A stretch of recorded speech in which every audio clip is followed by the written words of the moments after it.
이유를 물어봤더니 자기 이득만 챙겨서래요.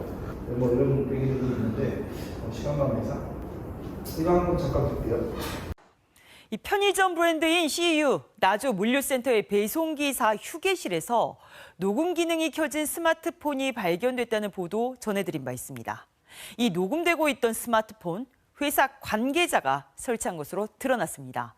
본사 관계자까지 연루된 정황도 포착돼 4명이 대기 발령 조치됐습니다. 김호 기자입니다. CU 편의점 물류 담당 회사인 BGF 로지스의 전남 나주 물류센터 휴게실 탁자 아래에서 발견된 스마트폰.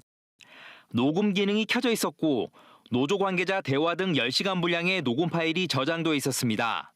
사람을 구할 수 없어. 이동하려고. 여기 들어와서 일할 사람이 없어.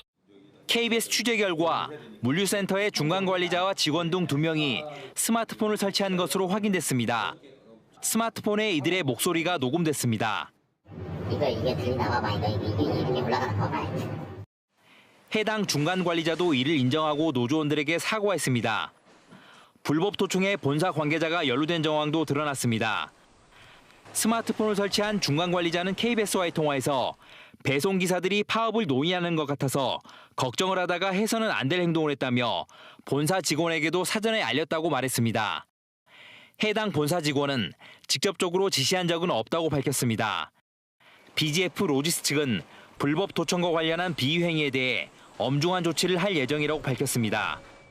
책임 있는 자의 설명과 진정 어린 사과가 선결돼야지 앞으로의 우리의 대화가 이루어질 수 있다라는 생각하고 있습니다. 사측은 물류센터와 본사 관계자 등 4명을 대기 발령하고 징계 절차를 밟고 있습니다. KBS 뉴스 김호입니다. 근데 저게 이제 그 우리나라 사회에서의 노조 혐오에 대한 단면이죠. 본사 직원에게 알렸는데 나는 지시하지 않았다. 이게 말입니까 막걸리입니까? 미리 알고 있었는데 그걸 말려야죠. 야, 너 불법 행위야 하지 마! 라고 해야잖아요. 근데 그렇게 말리지 않았잖아. 그래놓고 내가 지시하지 않았다. 그러니까 노동조합이 파업하는 게 두려우면 임금을 올려주면 되거든. 그렇잖아요. 그 임금 올려주기 싫으면 파업하더라도 지들이 감당을 하든지. 그렇게 역량관계에서 이렇게 좌지우지 되는 게 기본인데 우리나라는 저런 일이 너무 비일비재하다는 거죠. 노조 혐오가 프랑스 사회인데 미화원들이 파업을 하면 도시가 이렇습니다. 이렇게 돼요. 누구도 불평하지 않아요. 모르겠어요. 속으로는 불평하는지 모르겠는데 적어도 제가 저기에 5년 살았으니까 그 분위기는 얼추 아는 거잖아요. 파업하면 노동자들이 당연한 권리인데 파업해야죠. 이왕 하는 거 잘해가지고 저도 임금이 좀 올랐으면 좋겠어요. 프랑스 사람들은 대부분 좀 이런 분위기는 되는 거예요. 이런 영상들도 만들어서 보여주죠. C'est quoi un syndicat? C'est un groupe de personnes qui défendent leurs intérêts professionnels. Les syndicats agissent par exemple pour obtenir de meilleurs salaires ou de meilleures conditions de travail. Dans le passé, les syndicats ont permis de grands progrès comme l'interdiction du travail des enfants ou la possibilité de se reposer le dimanche. Il existe des syndicats dans des branches professionnelles précises comme les cheminots, les patrons, les professeurs, les agriculteurs, les étudiants. Certains ont des missions plus larges et défendent les intérêts de tous les employés. C'est le cas notamment de Force ouvrière, de la CFDT ou de la CGT. Ces syndicats discutent avec les chefs d'entreprise pour signer des accords, par exemple sur l'accueil des travailleurs handicapés.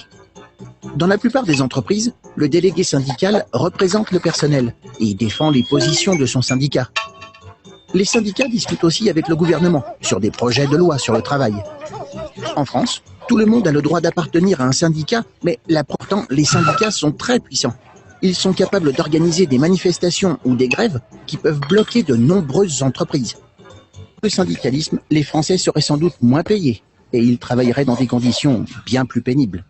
그러니까 이제 애들한테 노동조합을 설명하는 교보제예요. 이게 무슨 장면이냐면요. 그 수업을 하는 거예요. 모의교섭하고 막 이런 장면인데 요거 있잖아요. 요거를 보여드릴게요. 얘네들이 노동에 대해서 이렇게 배우는 거예요. 노동권과 협약권, 노동권의 근거, 임금과 보수, 단체 회사. 학교 다닐 때 여러분 이거 배웠나요? 안 배우죠. 그러니까 유럽이 적어도 3인주의가 결국 50% 100%라고 하지만 그래도 3인주의는 이 정도는 한다. 노동권에 대해서는 이 정도는 가르쳐줍니다. 그냥 유럽이 선진국 소리 듣는 거예요. 나 예전에 이제 핀란드 보건복지부장관이 2008년에 방한했을 때 당시에 캡처 화면인데 뭐라고 하는 나도 노동조합 장관이네. 그 이제 저 사람들이 보편적으로 노동조합에 대한 정서가 입장이 저렇다. 이거 이제 볼게요.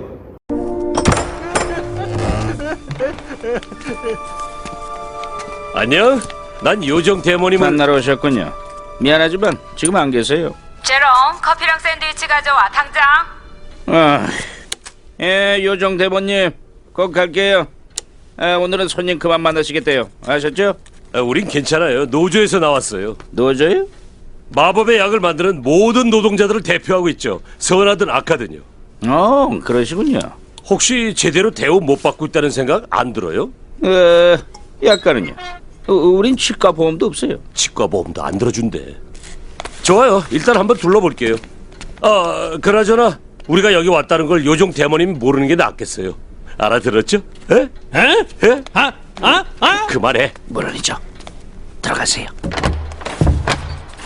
이거 보셨어요? 슈렉인가? 슈렉에 이런 장면이 있는지 몰랐죠. 몰랐습니다. 근데 봐봐요. 처음에 이제 이 사람이 손님이 오니까 되게 불친절 있잖아요. 그러니까 이 사람한테 환심을 사기 위해서 뭐라 그랬어? 노조에서 나왔다고. 그러니까 상사하고 연결되는 이거 치우고 가게 한다고 거기 들어가 보라. 그러니까 노조를 대하는 전반 사회적 분위기가 어떤지 저 애니메이션만 봐도 알아요. 우리 어떨 것 같아요? 노조에서 왔습니다. 가세요. 왜 오셨어요? 지부장님이 말씀하시는데 보건소 이제 조직 사업을 위해서 이제 갔대요. 아무도 안 와요. 노동조합 지부장입니다. 아 그래요? 불러드릴게요. 그래서 공무직들한테 얘기를 했대. 노동조합 지부장님 왔으니까 가서 얘기 좀 해봐. 아무도 안 한대요. 이 인식이 이제 차이가 있는 거죠. 철학은 그러니까 이제 오늘이 1편인데 이제 여러분들이 저를 요거 이제 오늘 일단 분위기는 제가 볼 때는 일단 실패했는데 불러주시는 이런 걸 좀 더 이제 제가 심화 버전으로 이제 할까 싶은 거예요. 물론 이제 변증법과 현상학, 물질 운동론과 역사적 구조적 주관적 객관적 주체적. 이 철학이라는 게 결국은 신 중심이냐, 물질 중심이냐, 사람 위주로 가냐 이런 분야에 따라서 이 철학의 관례가 확 달라지거든요. 근데 이런 걸 다 몰라도 그럼 철학이라는 게 뭐냐?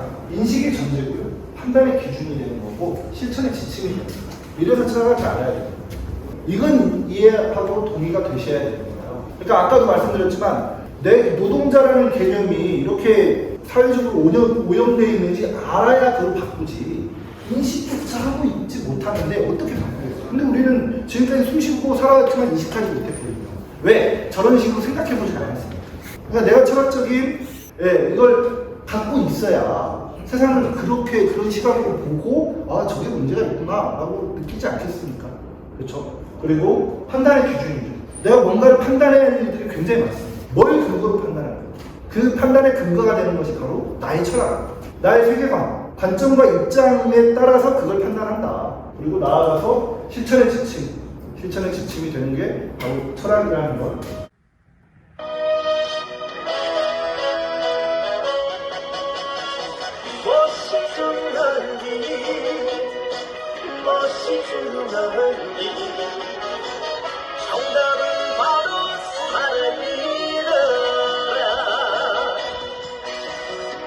멋이 중한디 이 멋이 중하냐의 이 중하냐 이것도 판단이잖아요. 임영웅은 사랑이 제일 중요하대. 왜 사랑이 제일 중요하냐? 돈이 제일 중요한 사람도 있는 거야. 그 사람 중에서도 그러면 남녀 간의 사랑이 중요한 사람도 있고 부모와 자식 간의 사랑이 더 중요한 사람도 있고 우리 노동조합 동지 간의 사랑이 더 중요한 사람도 있는 거예요. 그게 어떤 게 정답이고 어떤 게 틀렸다라고 할 수 있습니까? 자기의 이른바 가치관이라고 하는 그 철학에 따라서 자기의 세계관에 따라서 그 판단의 기준이 다 다른 거예요. 무엇이 중요한지 판단의 기준을 묻는 거죠. 그래서 관점과 입장에 따라서 판단은 달라진다. 라면을 갖고 왔습니다. 사람에 따라서 이게 탱글탱글한 라면이 이제 좋은 사람이 있고 뭐 이게 터진 라면이 이제 좋은 사람이 있겠죠. 뭐 이런 거일 수도 있죠. 그리고 예를 들면 이제 좀 얘같이 이렇게 예쁘고 잘난 애가 왜 날 좋아하겠어 이러고 대시하지 않으면 얘는 이제 평생 이제 연애 못하는 거죠. 그러니까 그때 시기를 판단하는 것 역시도 결국 내 관점과 입장에 따라서 이제 달라지는 건데, 이런 얘기를 왜 하냐, 좀 더 현실적인 얘기로, 이것도 드라마 승부에 대한 얘기인데 이걸 갖고 와봤어요. 어떤가요? 두 사람의 입장을 굉장히 극명히 대립되죠. 뭐 우리가 이제 저 상황을 다 알지 못하죠. 이 사람이 볼 때는 이 사람이 굉장히 지금 우경적으로 기회주의적으로 나오고 있다는 거고, 또 이 사람의 입장에서 볼 때는 이 사람이 너무 적용적으로 조합원들의 준비 정도와 현실 조건은 다 그렇지 않은데 노동해방료 막 이렇게 하는 거예요. 노동해방은 누구나 힘들죠. 그렇다고 막 우리가 모두 막 분신합시다 막 이렇게 하고 하면 그게 노동해방인가요? 또 그렇게 될 일인가요? 그러면 대체 이 중에 뭐가 원칙이냐? 그걸 뭘로 판단하죠? 뭘로 판단하지? 두 사람 얘기가 다 맞는 것 같죠? 들어보면. 근데 전혀 다른 얘기를 하는 거라고. 어떻게 이렇게 가능한 거죠? 둘 다 맞는 것 같은데 사실은 전혀 반대의 얘기야. 이 사람대로라면 지금 계속 저변 파업해야 되는 거고, 이 사람 의견대로 하면 일단 현장 복귀하고 간부파업으로 전환하자 이거예요. 뭘로 이걸 판단할 거냐. 그래서 우리는 관점과 입장을 옳게 세워야 되는 거고, 그러면 아까도 제가 말씀드렸잖아요. 그 판단의 근거가 되는 거라고. 철학을 안다는 게. 결국 우리 노동조합을 하는 데서의 판단의 근거는 해남지구 43명의 이익에 부합하냐 그러지 않느냐가 제일 중요한 거죠. 그게 판단의 근거가 돼야 되는 거예요. 이 사람은 어떤 의미에서는 말은 언변은 화려하죠. 하지만 자기의 입신양면을 위해서 조합원들을 이용해 먹는 거라 이렇게 보일 수도 있는 거예요. 그러니까 이 판단의 근거, 그러기 위해서 우리는 철학 공부를 해야 한다라는 거예요. 세상에 수많은 현상들이 있습니다. 그 현상의 본질을 찾아가는 거. 아까는 이제 제가 그림으로 단순한 이제 현상을 이제 보여드렸지만, 이게 이제 복잡한 사람 몸에서 이런 게 이제 나타나고 사회 현상은 더욱더 복잡하죠. 드러나는 건 열이 난다 이거야. 드러나는 건 열이 나는데 이 열이 나는 원인은 정말 다종다양하죠. 내가 코로나에 걸려서 열이 났을 수도 있고, 아니면 그냥 난 당 떨어지는 열이 나는데 의료서 열이 날 수도 있는 거죠. 그냥 일반 감기에 걸려서 열이 날 수도 있고, 발목을 다쳐서 열이 날 수도 있는 거예요. 그 원인에 따라서, 그 열이 나는 원인에 따라서 다 다르는데 현상은 일단 열이 난다로만 나타나는 거예요. 그 현상을 보고 본질을 추론해내는 이 힘. 이래서 우리는 철학을 공부해야 한다. 드러나는 현상은 어떤가요? 김건희 여사 제가 모시고 왔습니다. 주무실까봐. 에코백 들고 다니는 진짜 굉장히 서민적인 영부인인 것처럼 했는데, 이 안을 이렇게 봤더니 살짝 이게 보였어. 살짝 에코백 안에다가 샤넬 넣어서 다니더라. 그러니까 이 에코백의 현상만 보면 김건희 좋은 사람이던데, 되게 서민적이던데, 하지만 김건희의 모습이 그게 아니다. 하나가 없어. 네, 이렇다. 결국 대란 실업 사태나 이런 폐업 실직, 내가 못나서 취직을 못하거나, 이 사람이 막 깡패인가요? 김준영 그 금속노련 사무처가 지금 금속노련 위원장 됐다는 것 같은데, 이 사람이 막 폭력배야? 이 사람은 왜 피를 흘리냐? 이 현상의 본질은 우리가 자본주의 사회라고 했다. 자본가가 노동자들을 이렇게 쥐어 짜는 이게 상징적인 그림이거든요. 자본주의의 상징적인 그림. 이 현상의 본질을 우리가 들여다볼 줄 알아야 돼요. 그러니까 외모가 어떻게 바뀌더라도 이 사람은 이제 김건희라는 사람은 아니죠. 이런 사람인데, 내용과 형식 면에서 그 형식은 바뀔 수 있죠. 하지만 중요한 건 그 내용이고, 내용이 형식을 규정하는 거. 김건희가 외모를 어떻게 바꾸든지 간에 그 요상스럽고 괴기스러운 그 김건희의 본질, 내용은 바뀌지 않는 거죠. 근데 우리가 세상을 살면서 이런 거에 굉장히 많이 헷갈려요. 약간 좀 분위기 전환처럼 준비했는데, 인천 뭔지 알죠? 요상하고 괴기스러운 이 인천. 잠깐 볼게요.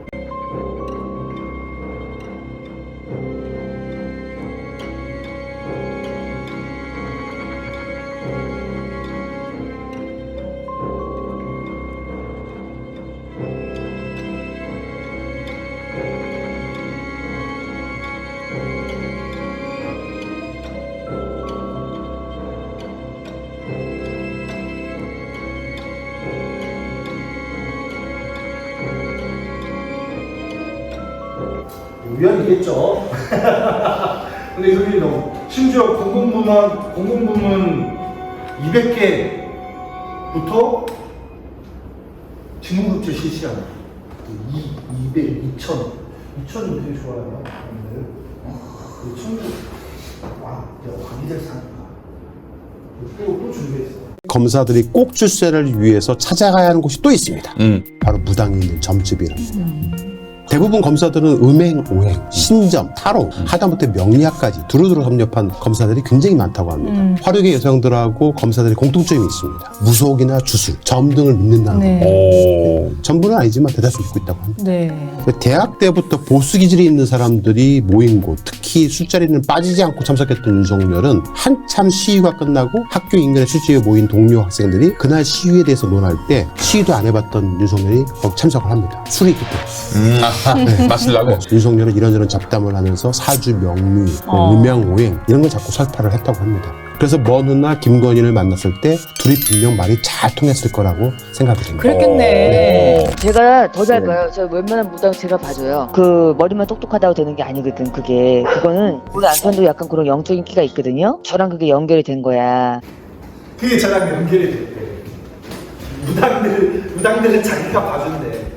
그런 윤석열이니까 어떤 일이 일어나. 바이든 날리면 기억나요? 바이든 날려버렸어. 윤석열이. 바이든 대통령 안 한대. 재미없어요. 왜 안 웃죠? 근데 이게 회심의 칼인데 오늘 교육에 이게 가장 이게 제가 건드려주는 걸 알려보네. 내가 볼 때 이게 천공에 이게 있어서 그런가? 영적으로. 아마 내가 볼 때 윤석열이 그 작년 이맘때 이미 알지 않았을까? 바이든 날리면 전 국민 듣기평가를 시켰던 그 바이든 날리면 바이든이 날아갔다. 잠깐 볼게요. 세 방이 날라왔습니다. 여기서 look at what happened 할 때 고개를 살짝 돌리죠. 모션 캡처로 트럼프의 얼굴을 따서 정수리 시점에서 다시 모델링을 해보면 what happened에서 고개를 꺾는 게 귀 옆으로 관통하고 지나가게 만들었습니다. 정말 밀리미터 차이였고 만약 이 what happened 강조 없이 정면에 봤다면 정확하게 머리가 뚫렸습니다. 문제가 바로 보안 프로토콜이었는데 3발 이후에 5발 정도를 더 쏘고 요원들이 올라오고 더 이상 총소리가 들리지 않죠. CIA 저격수가 바로 사살했다고 성명을 내놨습니다. 다시 말해서 저격수가 스코프로 훑어볼 수 있는 이 지붕 위에 대놓고 있었는데 그걸 캐치하지 못했다는 것이고 총격 30분 전에도 수많은 사람들이 저격총을 들고 지붕 위에 있다는 걸 봤다는 증언을 내놓죠. 보안 프로토콜 전문가들이 이 펜실베니아 랠리는 너무 보안이 허술했다고 지적합니다. 트럼프 이제 그 총격 사건인데 철학을 우리가 배우는 이유, 그러니까 저는요 이렇게 하면 이 힘간을 자꾸 찾아보는 거예요. 아, 트럼프가 운 좋아서 살았네? 이게 아니에요. 여러분 제가 여쭤볼게요. 대선 토론을 하잖아요. 우리나라도 대선 토론을 하면 저는 이제 이재명하고 윤석열이 붙었잖아요. 이재명과 윤석열이 예비 후보 때 붙나요? 방송 토론을? 아니죠. 본 후보 때 붙잖아요. 국민의힘과 민주당 후보로 확정돼서 붙는다고. 트럼프는 공화당 후보로 확정이 됐어요. 바이든이 민주당 후보로 확정이 됐나요? 안 됐죠. 근데 6월 달에 왜 토론을 했죠? 이상하죠. 이제 이렇게 물어보니까 이상하죠.